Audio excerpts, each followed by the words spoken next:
അവനെ പോലെ യൂസ്ലെസ്സും യൂദാസും ഇന്ന് ഇന്ത്യയിലില്ല. ഇവനെ വേണമായിരുന്നു കുരിശാക്കാൻ. അല്ലാണ്ട് ആ പാവത്തിനെ പിടിച്ചാൽ കുരിശാത്തറച്ച ഇവനെ പോലെ പായും തള്ള കോളിയാവൻ. അവന് നിങ്ങളെ നമ്മൾ തെറി പറയാൻ നോക്കും. നിങ്ങളല്ല പറയുന്നത്, ആ താനാ പറയുന്നത്. അത്രയും കെട്ട പോകാനാണ് വർഗീയത. അവന്റെ കയ്യിൽ നിന്ന് പോയ വർഗീയതയേ ഉള്ളൂ. ഇന്ന് ഇന്ത്യയിൽ നടമാടുന്ന ഇവനാണ് ഏറ്റവും വലിയ വർഗീയവാദി. അത്രയും കെട്ട പോകാനാ. 10-27 പിള്ളേർ ഭാഗത്ത് കിടക്കുക. ആട്ടവയുടെ മകനും അവനും കൂടെ കളിച്ച കളിയാ. പാവം ഒന്നും അറിയാത്ത 10-14 വയസ്സായ നിരപരാധിയായ പിള്ളേർ അകത്ത് കിടക്കുന്നത്. അപ്പൊ അവനിക്ക് വേണ്ടി നിങ്ങൾ വന്നതിൽ നമുക്ക് നിങ്ങളോട് വലിയ ഇഷ്ടമുണ്ട്. ആ കാര്യം മാത്രം ചോദിക്കാൻ വന്നേക്കുന്നത്. അത്രയും വെറുപ്പാണ് അവനെ ഈ നാട്ടിലെ മൊത്തം ജനങ്ങൾക്കും. അത് ജാതി എല്ലാ ജാതിക്കാരും അവനോട് വെറുപ്പാ. അവന്റെ സമുദായത്തിൽപ്പെട്ടവന് അവനോട് വെറുപ്പാണ്. ഹൈന്ദവർക്കും അവനോട് വെറുപ്പാണ്. മുസ്ലിങ്ങൾക്ക് മൊത്തം ജനങ്ങൾക്ക് അവനോട് വെറുപ്പാണ്. അത്രയും മോശത്തരമുള്ള നാറിയാണ് PC എന്ന് പറയുന്ന. അവന്റെ നാവ് അവന്റെ പേര് പറഞ്ഞ നമ്മുടെ നാവ് കഴുകിയിട്ടാണ് ആഹാരം കഴിക്കുക. അത്രയും മോശമാണ് അവൻ. ശവമാണ് ശവം. ഏതാ അവനെ കുറിച്ച് ഇതിന് അധികം നമുക്കൊന്നും പറയാനില്ല. ഒരു കാലത്ത് ഈരാറ്റുപേട്ടക്കാർക്കൊക്കെ പ്രിയങ്കരനായിരുന്നു ഈ പറഞ്ഞ അന്നായിരുന്നു. ഇങ്ങനെ ഇത്ര രീതിയിൽ ആളിപ്പോ ഈ പറഞ്ഞ പോലെ പാർട്ടി ഇങ്ങനെ ഡ്രസ് മാറുന്ന പോലെ പാർട്ടി മാറുന്നു, നിലപാടുകൾ മാറുന്നു, സംസാരങ്ങൾ മാറുന്നു. ഇങ്ങനെ ഒരു അവസ്ഥയിലേക്ക് പോകാനുള്ള കാരണം ഏതാണെന്ന് അവനറിയാൻ പറ്റാ. നമ്മൾ ചൂണ്ടിക്കാണിച്ചാൽ അവൻ ഒരിടത്ത് നിൽക്കും. പല ആൾക്കാരെ ചൂണ്ടിക്കാണിച്ചു, പല ആൾക്കാരും ചൂണ്ടിക്കാണിച്ച് പറഞ്ഞിട്ട് ഏതാന്ന് പറഞ്ഞു. അപ്പൊ അവന് നിലപാടില്ല. നിലപാടുള്ളവരാണ് ഇങ്ങനെ അല്ലല്ലോ നടക്കുന്നത്. ഇവിടെയുള്ള ജനങ്ങൾ അവനെ ചുമന്നുകൊണ്ട് കിടന്നതാണ് ഒരു കാലത്ത്. അന്നാ കുറച്ച് നിലപാടുണ്ട്. ഇപ്പൊ ഒരു നിലപാടുമില്ല. വെറും എന്തെന്നാ അവന് പറയുന്നത്. അവനെ കുറിച്ച് പറയാൻ നമുക്ക് ഇത് കിട്ടുക. അത്രയും മോശമാണ് അവൻ. PC ജോർജ് സ്ഥാനാർത്ഥിയായിട്ട് BJP സ്ഥാനാർത്ഥിയായിട്ട് വരികയാണെങ്കിൽ എന്തായിരിക്കും പ്രതികരണം? PC ജോർജ് വരട്ടെന്നേ, കുഴപ്പമില്ല. നാട്ടുകാരനല്ലേ ഒന്നുമല്ലെങ്കിലും. അതെ, BJP സ്ഥാനാർത്ഥിയാവുന്ന സമയത്ത് പ്രശ്നമൊന്നുമില്ല. കുഴപ്പമൊന്നുമില്ല. പക്ഷെ പുള്ളി BJPയിൽ ഉറച്ചു നിൽക്കുമെന്നുള്ളതിനാ സംശയം. ഓടി നടക്കുന്നതുകൊണ്ട്. അതെ അതെ, അധികാരം കിട്ടണമെന്ന് വെച്ചാൽ എങ്ങോട്ട് വേണേലും മാറാമല്ലോ. ആ അവസ്ഥയുള്ളൂ, വേറെ കുഴപ്പമില്ല. പിന്നെ വേറെ കുഴപ്പമില്ല. ജനങ്ങൾക്ക് യോജിക്കാത്ത ഒരു പാർട്ടിയും കൊള്ളുന്നില്ല. PC ജോർജൊന്നുമല്ല, ഒരു പാർട്ടിയും കൊള്ളുക. ജനങ്ങളുടെ പാർട്ടി ആയിരിക്കണം. ജനങ്ങളുടെ പാർട്ടി ആയിരിക്കണം. PC ജോർജ് ജനങ്ങൾക്ക് വേണ്ടി പ്രവർത്തിക്കുന്ന ഒരാളാണ്. പ്രവർത്തിച്ചോണ്ടിരിക്കുക. ശരിക്കും എന്താണ് PC ജോർജ് നല്ല രീതിയിൽ ഇതിന്റെ ഉദ്ദേശം എന്താ? ഇപ്പോ പറയാൻ കൊള്ളുകയില്ല എന്ന് പറയുന്നത്. എന്തായാലും സ്വീകരിക്കപ്പെടുമോ PC ജോർജ് ഇവിടെ? ഇതൊരു കാലത്തും അങ്ങനെ ഒരു ഇടപാടൊന്നുമില്ല PC ജോർജ്. കാരണം ഒന്നല്ല രണ്ടല്ല 10 അനുഭവങ്ങൾ ഞാൻ കാണിച്ചു കൊടുക്കുമ്പോൾ ഉള്ള കാര്യമില്ല. സ്ഥാനാർത്ഥിയായിട്ട് മത്സരിക്കാൻ സ്വീകരിക്കപ്പെടുമോ? ഇല്ല. എന്തുകൊണ്ടാണ്? ഇവിടെ പൊതുവെ NDAക്ക് സ്വീകാര്യതയില്ല. PC ജോർജ് എന്ന് പറഞ്ഞാൽ ഇല്ല, അതുകൊണ്ട് നടക്കത്തില്ല. കാരണം NDA അധികാരത്തിൽ കയറിയപ്പോൾ ഫസ്റ്റ് ടൈം അവർ പറഞ്ഞ ഒരു വാഗ്ദാനങ്ങളും പാലിച്ചിട്ടില്ലല്ലോ. എന്നിട്ടല്ലേ പുതിയ വാഗ്ദാനം. ഗ്യാസിന്റെ വില മാത്രം മതിയല്ലോ ഉദാഹരണമായിട്ട്, വേറെ ഒന്നും വേണ്ടല്ലോ. പിന്നെ അങ്ങനെ ഒരു കക്ഷിയുടെ കൂടെ PC ജോർജ് സഹകരിക്കുക എന്ന് പറഞ്ഞാൽ അദ്ദേഹത്തിന് വേണ്ടി മാത്രം സഹകരിക്കുന്നതാണ്. അതുകൊണ്ട് തന്നെ സ്വീകരിക്കപ്പെടുകയില്ല. പേഴ്സണലി പുള്ളി നല്ല മനുഷ്യനാണ്. പക്ഷേ സാമൂഹ്യമായിട്ട് പുള്ളിയെ കൊണ്ട് ഉപദ്രവമേ ഉള്ളൂ ഇപ്പോഴത്തെ സാഹചര്യം. ഇദ്ദേഹം ഈ ഒരു BJPയിലേക്ക് പോയതിന് ഏത് രീതിയിലാണ് കാണുന്നത്? അവസരവാദം, ദാറ്റ്സ് ഓൾ. അത്രയേ ഉള്ളൂ. അങ്ങനെയുള്ള ഒരാളെ നമ്മൾ സ്വീകരിക്കത്തിൽ പറ്റുകയല്ല. PC ജോർജ് ഇപ്പോൾ BJPയിലേക്ക് NDAയിലേക്ക് പോയിരിക്കുകയാണ്. അദ്ദേഹം ഇവിടെ ഇടിയ സ്ഥാനാർത്ഥിയായിട്ട് ലോക്സഭയിലേക്ക് മത്സരിക്കാൻ ഇറങ്ങിക്കഴിഞ്ഞാൽ നാട്ടുകാരെന്നുള്ള രീതിയിൽ എന്തായിരിക്കും പ്രതികരണം? ഇവിടെ ഇറങ്ങുകയല്ല, അതാ വേറൊരു വിഷയം. അത്രയാണ് അവന്റെ ഗമാലിറ്റി. നാട്ടിലോട്ട് ഇറങ്ങാൻ സാധിക്കില്ല അവനെ കൊണ്ട്. ആ വനത്തിനകത്ത് അവന് താമസിക്കാൻ പറ്റുള്ളൂ. കുറങ്ങല്ലേ, ആൾത്തിറങ്ങിന് രൂപാന്തരപ്പെട്ട് വെച്ചുകൊണ്ടിരിക്കുക. അതാ കാരണം.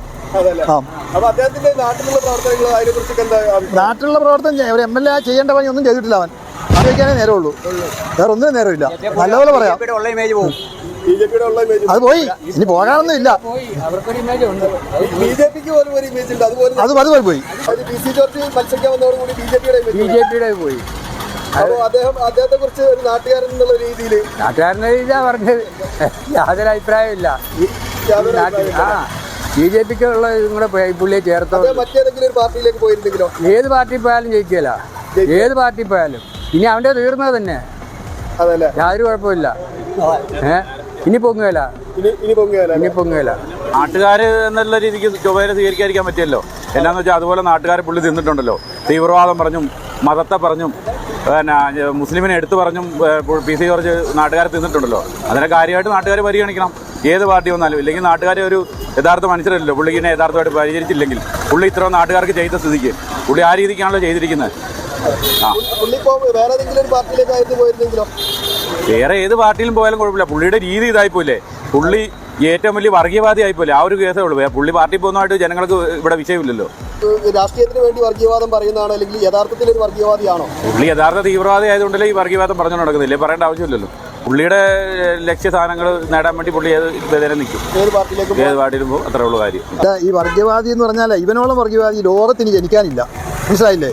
ഈ ഞങ്ങൾ ആരെയും മുസ്ലിങ്ങളെ ആരെയും ഒരുമിച്ച് കൂട്ടാൻ വേണ്ടിയിട്ടോ അല്ലെങ്കിൽ ഒരു ബഹളം ഉണ്ടാക്കാനോ വേണ്ടി ഒന്നും ചെയ്തിട്ടില്ല.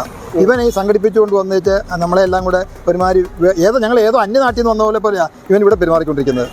അതൊരിക്കലും ശരിയായ രീതി അല്ല. അദ്ദേഹം NDA സ്ഥാനാർത്ഥിയായിട്ട് ഇവിടെ വരികയാണെങ്കിൽ എന്തായിരിക്കും നാട്ടുകാരൻ എന്നുള്ള രീതിയിൽ നിങ്ങളുടെ ഒരു പ്രതികരണം? അദ്ദേഹം NDA സ്ഥാനാർത്ഥിയായിട്ട് വരുവാണെങ്കിൽ കെട്ടിവെച്ച കാശ് പോലും അദ്ദേഹത്തിന് കിട്ടാൻ സാധ്യതയില്ല. PC ജോർജ് ഈരാറ്റുപേട്ട പത്തനംതിട്ട ലോക്സഭാ മണ്ഡലത്തിൽ സ്ഥാനാർത്ഥിയായിട്ട് വരികയാണെങ്കിൽ ഈരാറ്റുപേട്ട എന്നല്ല, പത്തനംതിട്ട ലോക്സഭാ മണ്ഡലത്തിൽ കെട്ടിവെച്ച കാശ് കിട്ടാൻ വൻ പരാജയമായിരിക്കും PC ജോർജ്. അതിൻ്റെ കാരണങ്ങളെന്ന് പറയുന്നത് ഹിന്ദുവും മുസ്ലിമും ക്രിസ്ത്യാനിയും ഒക്കെ ഐക്യത്തോട് ജീവിച്ചിരുന്ന ഒരു കാലമാണ്, ഒരു നാടാണ് ഈരാറ്റുപേട്ട. ഈരാറ്റുപേട്ടയിൽ ഏത് വീട്ടിലും PC ജോർജിന് എന്നും കയറി ചെല്ലാമെന്ന മാത്രം സ്വാതന്ത്ര്യം ഉണ്ടായിരുന്നു. ഞങ്ങളിൽ ഒരുവനായി, ഞങ്ങളൊരു കുടുംബക്കാരനായി, സഹോദരനായി ജീവിച്ച. പക്ഷേ ഇവിടെ ക്രിസ്ത്യാനിയെയും ഹിന്ദുവിനെയും മുസ്ലിമിനെയും പരസ്പരം തമ്മിലടിപ്പിച്ച് രക്തം കുടിക്കുന്ന ഒരു ട്രാക്കുളായി PC ജോർജ് മാറി. അതിന് ഇവിടെയുള്ള ജനാധിപത്യ വിശ്വാസികൾ, മുസ്ലിമെന്നോ ക്രിസ്ത്യാനിയെന്നോ ഹിന്ദുവെന്നോ അല്ല, രാജ്യത്തിൻ്റെ ഒരുമ ആഗ്രഹിക്കുന്ന മുഴുവൻ ജനങ്ങളും ഒറ്റക്കെട്ടായി നിന്നുകൊണ്ട് PC ജോർജ് വമ്പം പരാജയമായിരിക്കും നേരിടേണ്ടി വരുന്നത്. ഞങ്ങൾ ആഗ്രഹിക്കുന്നതും അതുതന്നെയാണ്. PC ജോർജ് ഇവിടെ NDA സ്ഥാനാർത്ഥിയായിട്ട് വരണം. അതോടുകൂടി NDAയ്ക്കും ഒരു എടുക്കാച്ചരക്കായി, കേരള രാഷ്ട്രീയത്തിൽ നിന്ന് ഒരു എടുക്കാച്ചരക്കായി PC ജോർജ് മാറും എന്നുള്ളതിൽ യാതൊരു സംശയവുമില്ല. അയാൾക്ക് ഒരു വോട്ട് പോലും കിട്ടത്തില്ല. അതെന്താ അങ്ങനെ പറയാം? അദ്ദേഹം സ്വഭാവം കൂട്ടാണ്. അദ്ദേഹം ഈ നാട്ടുകാർക്ക് വേണ്ടി ചെയ്ത കാര്യങ്ങൾ എന്തൊക്കെയാണെന്ന് പറയാം. നാട്ടുകാർക്ക് വേണ്ടി ചെയ്ത കാര്യങ്ങളല്ലല്ലോ അതല്ലേ. നാട്ടുകാർക്ക് വേണ്ടിയിട്ട് അത്ര നല്ല കാര്യങ്ങളൊന്നും ചെയ്തിട്ടില്ല. എവിടെ ചെയ്തിട്ടില്ല. ചെറിയ ഇഷ്ടംപോലെ ഇവരൊക്കെ ഇവിടെ താമസിക്കുന്നവരെ ഈ പേട്ടരൊക്കെ ഇഷ്ടംപോലെ അവർ ജയിപ്പിച്ചു വിട്ടാൽ ഇഷ്ടംപോലെ തെറി കേൾക്കാം. അത്രേ ഉള്ളൂ കാര്യം. അത്രേ ഉള്ളൂ കാര്യം. ധൈര്യം കെട്ടവനാണെന്നാ പറയാം. PC ജോർജ് എന്നിവിടെ ഇവിടെ ഉണ്ടായോ അന്നോടി പിറകെ നടക്കുന്ന 5 വർഷം വരെ 5 വർഷമായിട്ട് കൂടുതലായിട്ട് അത് കൂടെ സ്വഭാവമാണ്. അങ്ങനെ സ്വഭാവമാണ് അദ്ദേഹത്തിന്. ഒരു കാലത്ത് വലിയ ഞാൻ അദ്ദേഹത്തിൻ്റെ ആളാണ്, അദ്ദേഹത്തിൻ്റെ ആളായിരുന്നു. ഒരു കാലം വരെ 5 വർഷത്തിന് പുറകോട്ട് അദ്ദേഹത്തിന് ആളായിരുന്നു. ഞങ്ങളെന്ന് ഒരുമിച്ച് ചായ കുടിക്കുകയും ചീട്ട് കളിക്കുകയും പിന്നെ എല്ലാം ചെയ്ത് നടന്ന പാർട്ടിയാണ് ഞാൻ. ചീട്ട് കളിയും ചായ കുടിയായിട്ട് നടന്നതാണ്. ഇപ്പം ഇല്ല. ഇനി അത് കൂടി സ്വഭാവമായി പോയി. അതാ കുഴപ്പം. മനുഷ്യനെ രാഷ്ട്രീയത്തിൽ മനുഷ്യനെ അറിയാൻ വേണ്ടതായി. ഒരു രാഷ്ട്രീയപരമല്ലാതെ വ്യക്തിപരമായിട്ട് തന്നെ അത് തന്നെ അവസ്ഥ. വ്യക്തിപരവും രാഷ്ട്രീയമായിട്ടും അതെ. പരമാവധി തോപ്പിക്കുക. പുള്ളിയെ എങ്ങനെയും തോപ്പിക്കാൻ നോക്കുക, അതേ ഉള്ളൂ. അത് അത്രക്കൂട്ട് വർഗീയവാദിയാണ് പുള്ളി. നിങ്ങൾക്ക് അറിയാൻ പാടുണ്ടോ? പുള്ളിയെ പോലെ വർഗീയവാദി ഇല്ല ഈ ലോകത്ത് തന്നെ കാണില്ല. അതുകൂടെ ഒരു വർഗീയവാദിയാണ് പുള്ളി. അതെ, പുള്ളിയുടെ മകനും അതെ, ഭയങ്കര വർഗീയവാദിയാണ്. അതേപോലെ ഇവിടെ ഞങ്ങളെല്ലാവരും കൂടി ജയിപ്പിച്ചുകൊണ്ടിരുന്ന ആളാണ് ഈരാറ്റുപേട്ട. പുള്ളിക്കാരന് ഇപ്പോൾ എല്ലാ പാർട്ടിക്കാരും UDF എന്നോ LDF എന്നോ മറ്റു പാർട്ടി ഒന്നുമില്ല, എല്ലാ പാർട്ടിക്കാരും പുള്ളിക്കാരന് വോട്ട് ചെയ്തുകൊണ്ടിരുന്നു. വേറെ ആർക്കും പുള്ളി വോട്ട് ചെയ്യാറില്ലായിരുന്നു. അതേപോലെ പുള്ളി എന്നെ വോട്ട് ചെയ്ത് ജയിപ്പിച്ചുകൊണ്ടിരുന്ന ആളാണ്. പുള്ളിയുടെ നിലനിൽപ്പ് പുള്ളി അപ്പം കാണുന്നവന് അപ്പം പറയുന്ന ഒരു സ്വഭാവക്കാരാണ് പുള്ളി. BJP സ്ഥാനത്തേനെ ഒരു ജയിക്കുകയില്ല. പത്തനംതിട്ട ജില്ലയിൽ ജയിക്കുകയില്ല. ഈരാറ്റുപേട്ടക്കാർ ഒന്നടങ്ക് പറയുന്നു ആള് ജയിക്കുകയില്ല, നിലം തൊടിക്കുകയില്ല. അങ്ങാരെ എപ്പോഴും ഈ വർഗീയവാദമാണ് പറയുന്നത്. ഏറ്റവും മുസ്ലിമുകളെ അങ്ങാരെ സഹായിച്ചിട്ടുള്ളത്. ഒരു ജയിച്ച കഴിയുമ്പോൾ മുസ്ലിമുകളെ തള്ളി അങ്ങാര് എപ്പോഴും സംസാരിക്കുന്നത്.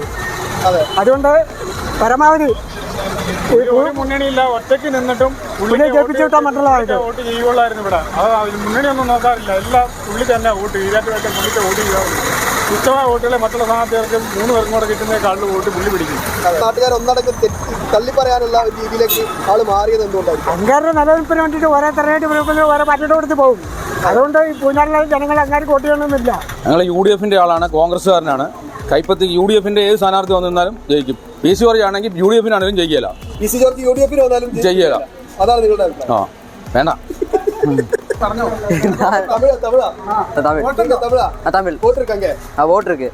அப்புறம் PC ஜார்ஜ் ஸ்தானார்த்தியா வந்தா நீங்க PC ஜார்ஜுக்கு போட் போடுவாரா? நானா PC ஜார்ஜுக்கு நான் ஓட்டு இடியலாம். PC ஜார்ஜ் கெட்டாளா முட்டாள் கெட்டாளா? ஏன் அவரே முட்டாள்னு சொல்றேன்? ஏன் அவரே முட்டாள்னு சொல்றேன்? அவரே எல்லாம் മകളെ സഹായിക്കില്ല, ഒന്നും ചെയ്യല. ആരും സഹായിക്കുന്നില്ല. അതന്നെ പറയാനുള്ളത്. അപ്പം എനിക്ക് രാഷ്ട്രീയമായിട്ട് എനിക്ക് പറയാൻ രാഷ്ട്രീയങ്ങളായിട്ട് ഒന്നുമില്ല. PC George P C George സാറിനെ ഈ ലോകത്തിൻ്റെ മുന്നിൽ നമുക്ക് ഞാൻ വോട്ട് കുത്തിയെടുത്തുള്ള കാലം എനിക്ക് പി സി ജോർജ് സാറിനെ സംബന്ധിച്ച് എനിക്ക് നല്ല ലൈക്കും നല്ല അഭിപ്രായമുള്ളൂ. ഞാൻ ഒരു ദാരിദ്ര്യവാസിയാണ്. കാരണം എനിക്ക് പണമില്ല. ഞാൻ ഈ അവസ്ഥയിലാണ് ജീവിച്ചു പോകുന്നത്. കാരണം ബാക്കിയുള്ള എൻ്റെ എല്ലാ ഐഡൻറ്റിറ്റി ആയിട്ടും സാർക്കറിയാം. പി സി ജോർജ് സാറിന് മെമ്മറിയിൽ എന്നെ അറിയാം. അപ്പോൾ എനിക്ക് എന്തെങ്കിലും ഒരു മാറ്റങ്ങൾ വരികയാണെങ്കിൽ ഞാനും സപ്പോർട്ട് ചെയ്യാം. ഞാൻ സാറിനെ പി സി ജോർജ് സാർ സഹായിക്കുകയാണ്. പി സി ജോർജ് സാറിനെ സപ്പോർട്ട് ചെയ്യാം. ഒറ്റ വാക്ക് പറഞ്ഞാൽ എന്താണ് ഇവിടെ NDA സ്ഥാനാർത്ഥിയായി വന്നാൽ സ്വീകരിക്കുക? ഒരിക്കലും ഇല്ല കേട്ടോ. വേറെ ഒരാളാണെന്ന് ചിലപ്പോൾ സ്വീകരിച്ചേനെ, എൻ്റെ ആളെയും സ്വീകരിച്ചേനെ. ഈ പുള്ളിനെ ഞങ്ങൾ സ്വീകരിക്കില്ല. ഇവനെ പുള്ളിയുടെ പേര് തന്നെ പറഞ്ഞാൽ നീ പറഞ്ഞ പോലെ നാവ് കഴിയേണ്ട വരും എന്തെങ്കിലും കഴിക്കണമെങ്കിൽ. അതുകൊണ്ട് മാത്രം അത്രയും പറയുന്നുള്ളൂ. പേര് സംസാരിക്കാൻ പോലും നമ്മൾ യോഗ്യനല്ല. പുള്ളിനെ പറ്റി സംസാരിക്കാൻ പറ്റില്ല അവിടെ. അത്രേ ഉള്ളൂ, വേറെ ഒന്നുമില്ല. ഈ പി സി ജോർജ് എന്ന വ്യക്തിയെ ഈരാറ്റുപേട്ടയിലുള്ള ഈ നിയോജകമണ്ഡലത്തിലുള്ള എല്ലാവിധ ജനങ്ങളും സ്വർണ്ണ താമ്പാളത്തിൽ കൊണ്ടുവന്നവനാണ്. അത് പിന്നെ രാഷ്ട്രീയ നമൂസകമായി തീർന്നതിന്റെ പിന്നിൽ ഒത്തിരി അജണ്ടകൾ, അതൊക്കെ വെളിയിൽ പറയാൻ കൊള്ളുകയാത്ത വിവരിക്കുന്നില്ല. ഇവനെ നാഗശികാന്ത് എതിർക്കുന്നു. അവൻ ജയിക്കുകയില്ല. അവൻ ജയിക്കുകയെന്ന് മാത്രമല്ല, ഇതുപോലെ ഈ 140 MLA മൊത്തം ഈ കേരളത്തിലുണ്ട്. അതിൽ ഇത്രയും വൃത്തികെട്ട ഒരു ജന്തു മനുഷ്യനെന്ന് പറയാൻ പോലും പറ്റുകയില്ല. ഇത്ര ഒരു മനുഷ്യൻ ലോകത്ത് ഇനി ഉണ്ടാകുന്നില്ല. ഇവൻ ജയിക്കുന്ന പ്രശ്നമേ ഇല്ല. അതായത് BJPക്ക് നമുക്ക് എതിരൊന്നുമില്ല.